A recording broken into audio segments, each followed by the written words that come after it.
to? Why would you pretend not to care? Or knock somebody in the world for actually trying to do something. Trying. Since when has it become not cool to try? I think a big reason for the idea of it not being cool to try is nonchalantness, y'all. The act of like, it being no big deal. You know, what I mean? You hit a three, right? Hit a game-winning three. I think that is what kind of made it, not cool to try. It not cool to try, but it made it not cool to show passion and be energetic about the things that you like. If you've ever sprinted through a station to catch a train, you know what happens when the doors slide shut right as you reach them. You are left standing on the platform, gasping for air. I had that when I used to get on the school bus, y'all.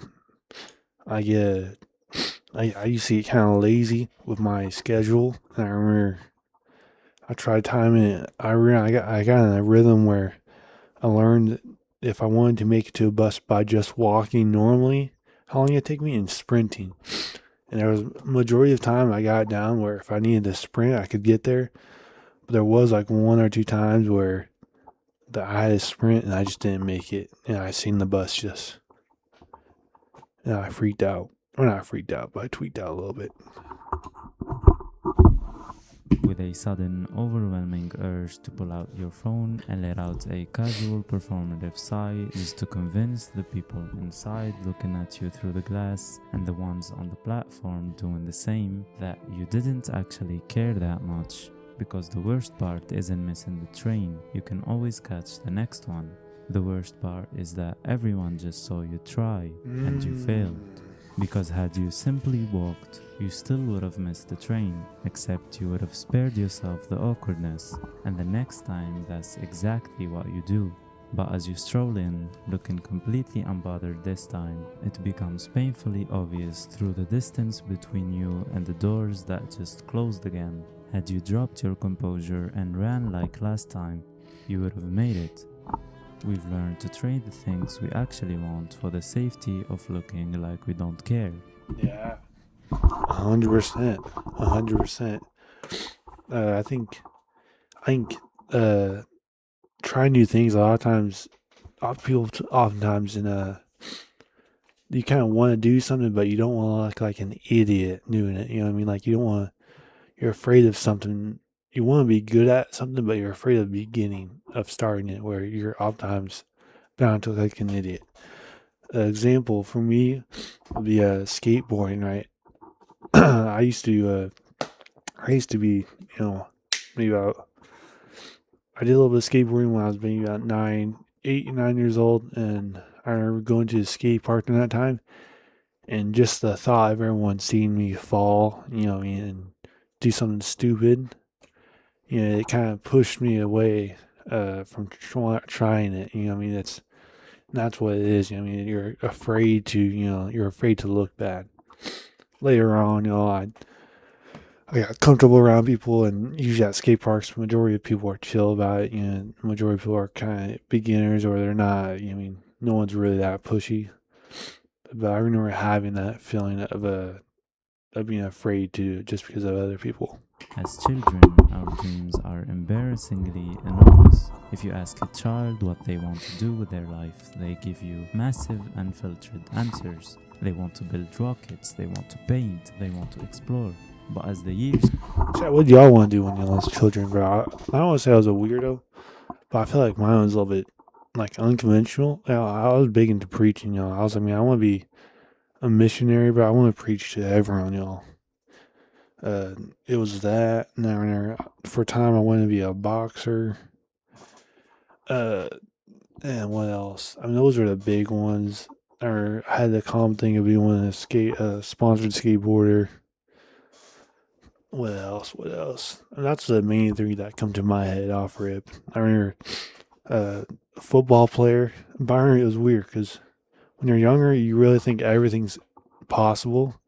I remember like when I was younger, I had like football, meaning football, not soccer by the way, but I remember it in my head. It was like the fifth or fourth thing, not because the difficulty of it. Like I really believe I could do it. I was just like, I just don't want to play football all the time, And then you get to reality, you grow up a little bit more. And you're like, man, that slow key, like, it's not that I don't want to. It's just it's so difficult to be at that level. Past, those dreams slowly phase out simply because we become hyper aware of being perceived. We start reshaping our identity to fit the comfort of the crowd. People will suddenly convince themselves they like a completely different genre of music, or they will abandon a hobby they used to love because someone they looked up to called. Hey, bro, I'm proud to say, y'all, when I was younger, that the music part didn't affect me, bro. I used to listen to that one Jacksepticeye remix. I used to listen to it. I used to listen to Proud, and then I remember during that age I was big into Marshmello and Alex Walker, y'all. Those are OG. I think that's a common experience, y'all. You have to listen to it. There's definitely a time where everyone digs us at their beat, y'all. Lame. When we pretend we don't care for something while we clearly know we do, we are slowly suffocating our genuine selves just to keep our social standing intact. For a lot of us, this fear of trying started early, often rooted in the trap of the gifted child. If you grew up constantly being praised for being smart or gifted, you learn to attach your entire identity to effortless perfection. So the moment you encounter something that actually requires you to struggle, study, and show effort, you realize you would rather be perceived as a lazy genius than a hardworking, ordinary person. It is why so many love to claim they never prepare for anything, or that they did the absolute minimum amount of work. Because if someone tries their absolute hardest and still fails, they aren't a genius. Reed is a loser, right? No, I'm saying that from a societal perspective, right? I don't think anyone's a loser for giving it their all and still failing, y'all. So I know, y'all. I remember studying for the ASLab for like arguably 3 months. I had like a 20 thing of notes. Still failed that John, y'all. Give it it's pretty bad. But I'm just saying that to relate to it, and you shouldn't feel like a loser after you fail something, y'all. It's a part of life. Anymore, and losing that label is terrifying. We see sin. We have developed an entire vocabulary dedicated to keeping people in their place and ensuring nobody looks like they care too much. If you play a video game with intense focus, or if you ask too many questions in class, you're called a tryhard. If you show up somewhere slightly overdressed, if you put massive amounts of energy into a niche hobby you enjoy, you are doing too much. Admittedly, these phrases were first thrown at people forcefully faking who they are for the sake of appearing a certain way or making an experience genuinely less fun for others. But now they are more often than not used to put someone down simply for showing effort. It has made it so that enthusiasm is suddenly a breach of etiquette. Right. I mean, it's become a thing where if you're excited for anything, if you're jumping up and down, it's like, bro, you're a loser. Like you're doing too much. I completely disagree with that, but I think overall, like people become that way. People view it as you're doing too much. Why? Why do you care so much? A word that worships apathy, and if one ever makes the mistake of publicly showing the self in the messy, unpolished process of learning something new, they are often met with a suffocating, discouraging attitude by not all, but sadly enough people to put them down. It's as if not being marginally perfect at something from the exact moment you begin meant you had no business doing it at all. See, it should be obvious that learning a new skill guarantees a long, ugly phase of incompetence. Learning a new language involves sounding foolish for months, Attempting to skateboard means falling on concrete. Oh yeah, I remember learning to kickflip, y'all. I feel like that's I remember learning to kickflip, and it was just months of falling for me. I remember just premoing, or not premoing. That might be what it's called. It might be premoing. I forgot what was poser here. Forgot what premoing is, but I multiple times almost landing it, but catching the edges of the board like right on my feet, like just ugh. I remember falling on my back, over and over again. In front of people. Learning anything should require moving through this awkward phase where the ambition far exceeds the ability. But we are usually so terrified of this phase that we end up doing nothing instead, hiding under the age-old excuse of, I could do that if I wanted to, a phrase we use to justify our cowardice of trying, sometimes falsely convincing even ourselves that our potential is simply untested rather than limited. Such fear is actually older than you might think. It stems from the introduction of sprezzatura in the 1500s, when Castiglione argued that visible effort was too vulgar. The wanting especially had to be hidden. What the courtier achieved mattered far less than how carelessly he appeared to achieve it. The art demands that you had to perform it flawlessly while acting completely bored by your own talent. In this age, this has been amplified by the media we consume. At some point, one is bound to come across titles and thumbnails calling to stop trying or stop caring.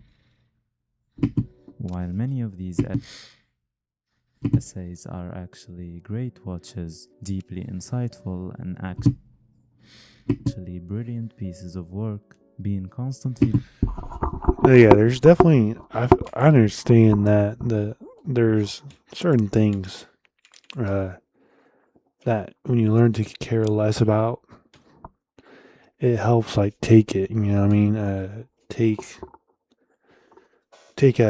Take hard moments in life when you learn to like not let it be so deep.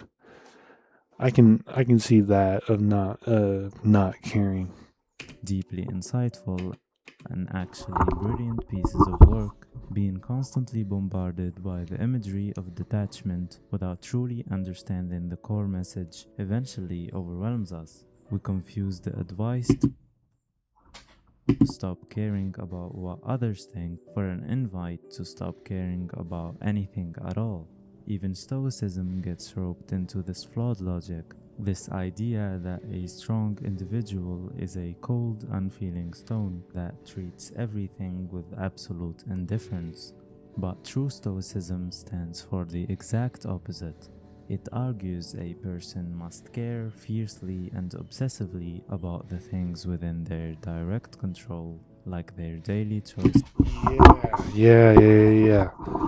That makes more sense. I understand what he means by stoicism. It's you should care about the things that you are in control of, right? Your health, your knowledge, right? Things that you can actually change and that will lead you on a path that you want or that you don't want. Right? Those are things that you should be caring for, right? But the things that you shouldn't be is the things that you can't control, right? You know, someone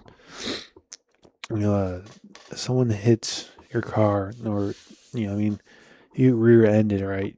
You shouldn't believe, that shouldn't be the end of the world for you, right? You shouldn't be so fixated on something that you couldn't control, right?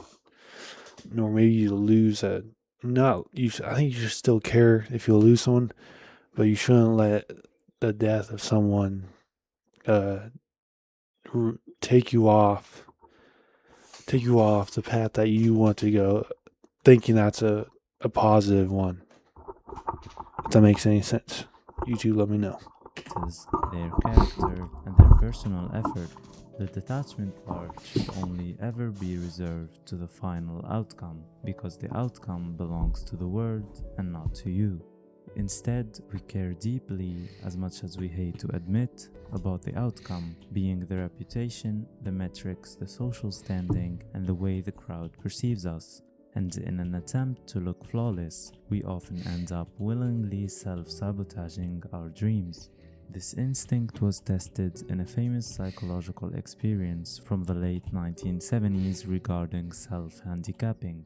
Researchers gave students a test filled with unsolvable questions, but lied and told them they had scored incredibly high.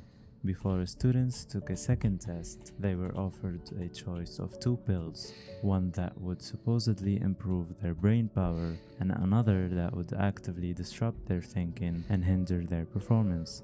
A majority of them, mostly male students, deliberately chose the drug that would sabotage them, believing they built a safety net, as if they failed the next test, they didn't have to face the reality of their own limitations, they could just blame the pill.